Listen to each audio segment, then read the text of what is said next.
Hi everyone, it's Lisa from I Dream in Soap. Welcome to my channel. Now this soap is my penultimate continent series soap. And so for today, we're moving on to South America.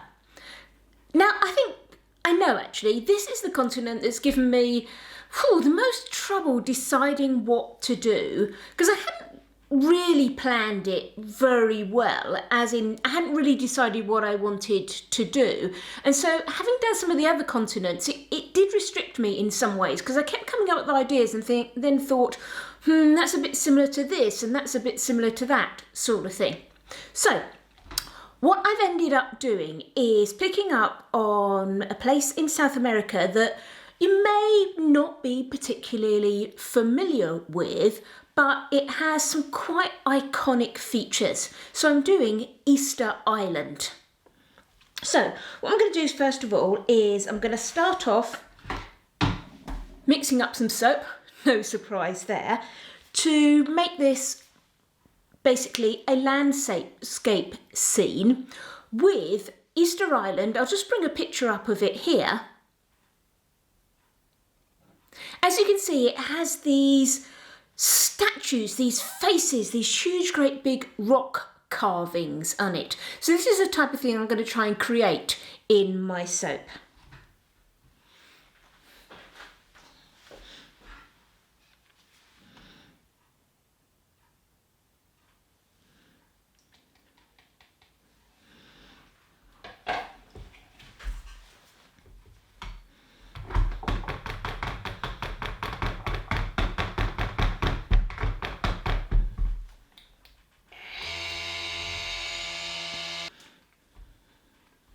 Okay, so I've just got my batter pretty well emulsified, and I'm going to split it off into the colours that I want.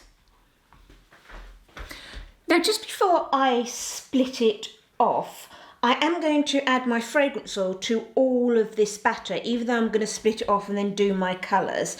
The fragrance oil I'm using is a wood smoke fragrance oil. And again, this is another aspect that I sort of struggled to think of what fragrance to do this. I kind of thought about sea salt type fragrances, but a lot of the ones that I tested either riced quite badly or they really lost their scent after they went through the cure in my testers. So this wood smoke, I thought actually it seemed quite good. The whole idea of wood smoke, fires, that sort of thing. Did seem quite a good match. Now, look at the colour of that fragrance oil. That is quite a scary colour, isn't it? But certainly in the tester that I did, this did not discolour at all. My little tester sample came out exactly the same as my normal base soap. So, quite often you hear people say, well, if it's a dark colour fragrance oil, you can guarantee that will discolour. Not really the case. I've got a couple. My black raspberry vanilla that I use is as dark as this as well. Soap comes out as white.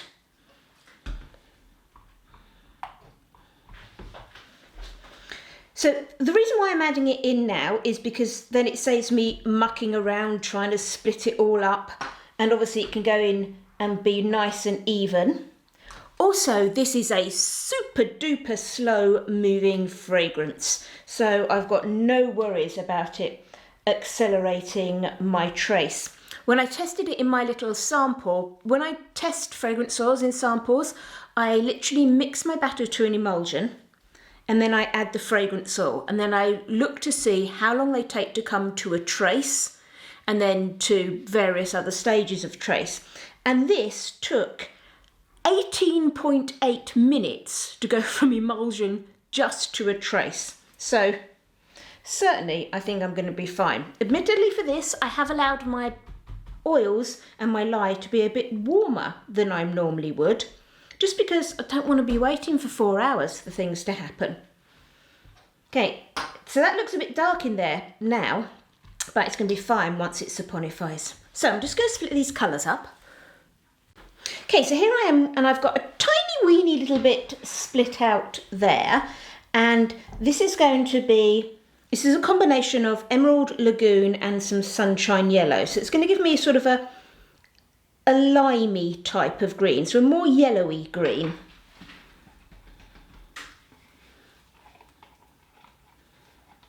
Okay, so that's good colour, I like that. My big pot, because this is mainly sort of the grassy area in my landscape, is going to be just plain old green. So my favourite green, Emerald Lagoon. That's from You Make It Up. I'm pretty sure the Soapery in the UK sell this mica as well, and it's exactly the same. It's just not called Emerald Lagoon. It's called Emerald something, but it's not Emerald Lagoon, but it is exactly the same mica from exactly the same place. And then in this sort of medium size amount, I'm not too bothered about sharing my spatula here because these are all going to be mixed up in the same area anyway. I'm going to have some chestnut brown.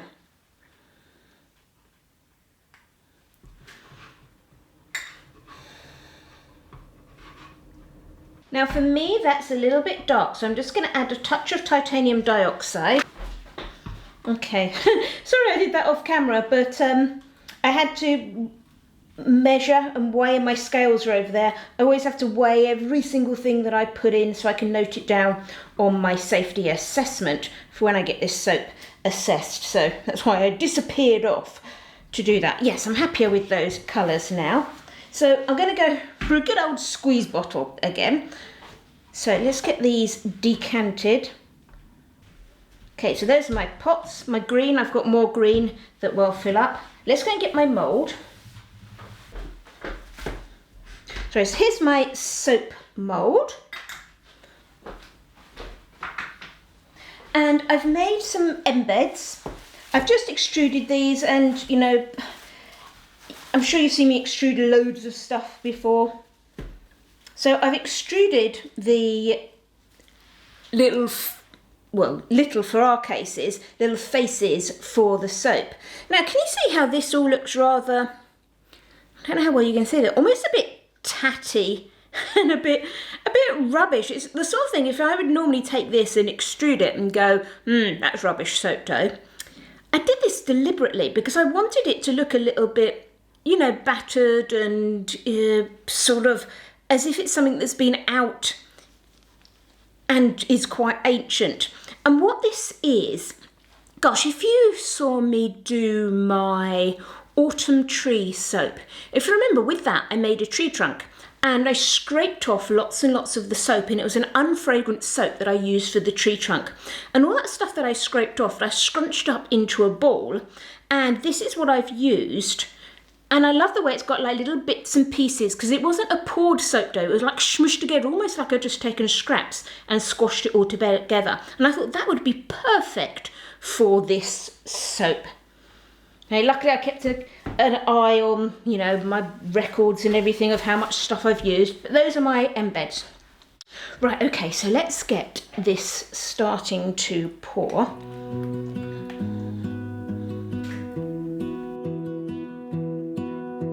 I lose my breath whenever I see you. You stole my heart, what is it that you do? My life was great till you added colors. Like the moon needs the sun, we don't care about the others. You set my world on fire. You're my heart's desire.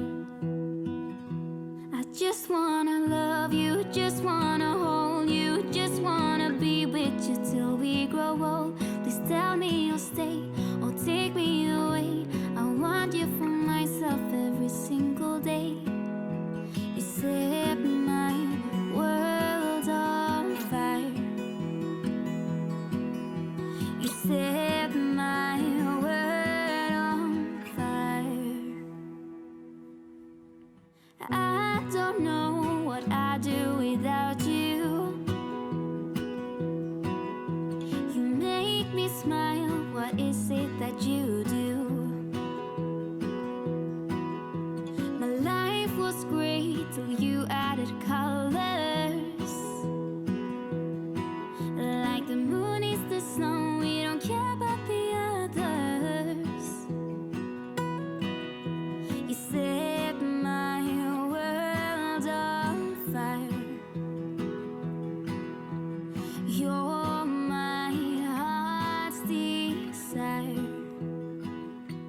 I just wanna love you, just wanna hold you, just wanna be with you till we grow old. Just tell me you'll stay or take me away.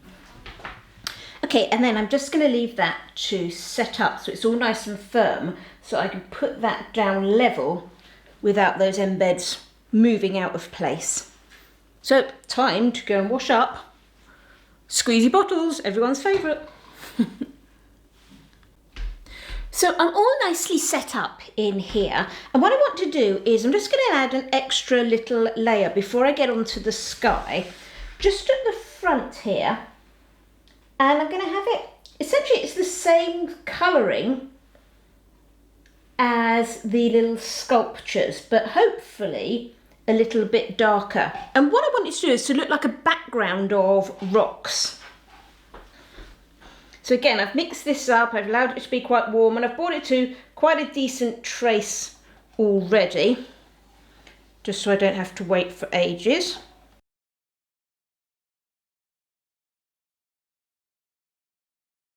Okay, so just popping that into the front, and then I'm just going to shape that a little bit.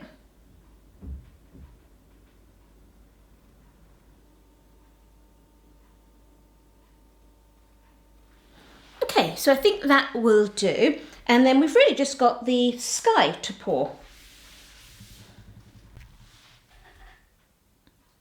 Okay, so here's our last layer, going for the sky. So I want lots and lots of cloud in the sky, so I've got 3/4 of my batter in white, and then 1/4 of it in, this is royal blue, and I've added my fragrance oil already.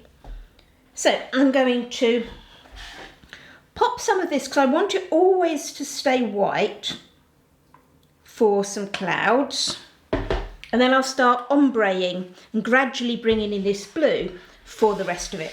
Okay, so I'm going to start off with a base of just white, so it's sort of got a cloudy area at the bottom.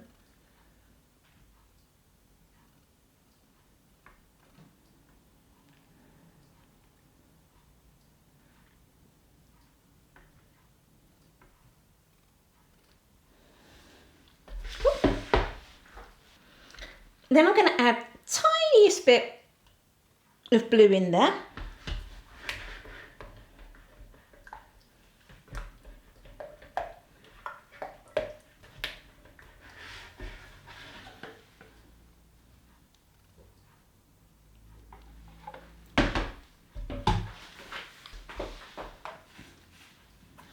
And then I'm going to start bringing in the sky.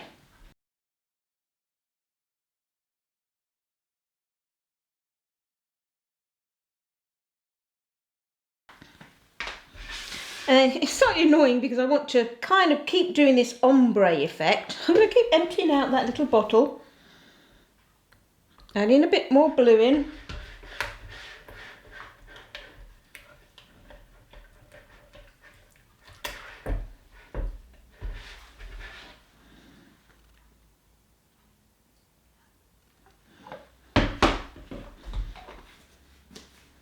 And off we go again.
So I'm now past the point where I want any clouds, so I'm just reverting now back to just gently using the jug to pour.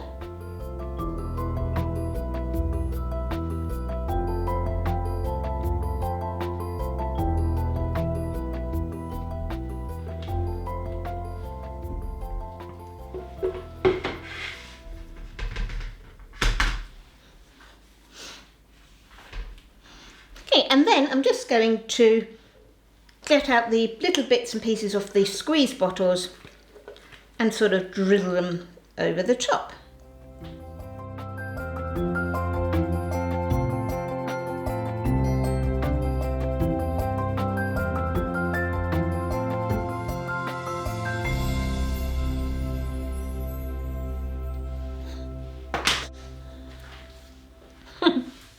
There we are. So rather a messy technique there, just splattering the top, but I like it like that.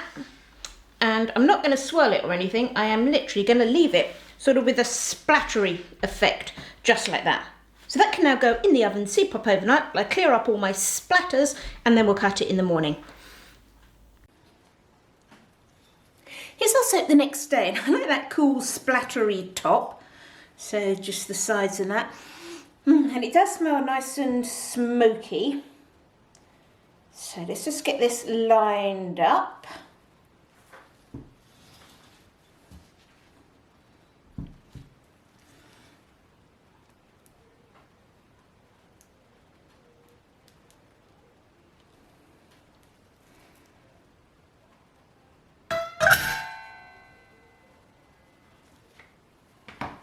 And let's have a look at what we've got.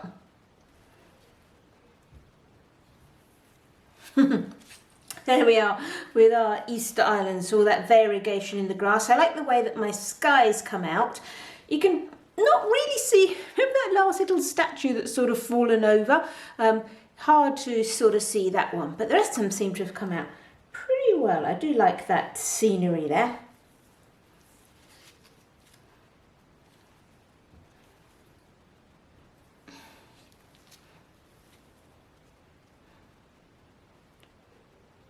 So there's our Easter Island, which is our, as we said, our penultimate soap in this series. So a slightly more unusual one, not so well known, but as I said, I kind of struggled to think about which country to pick for this one. And then I'll just leave you with one final photo of the soap. Now this soap is not going to be sold individually in the shop. It's only going to be available as part of the full Continents collection of soaps, which will be available in the November shop update on Saturday, November the 13th at 6 p.m. UK time. I hope you've enjoyed this video, folks. If you have, it would be great if you gave me a thumbs up. If you'd like to see what I'm making in the future, why not subscribe to my channel? Thanks for watching, everyone. Happy soaping!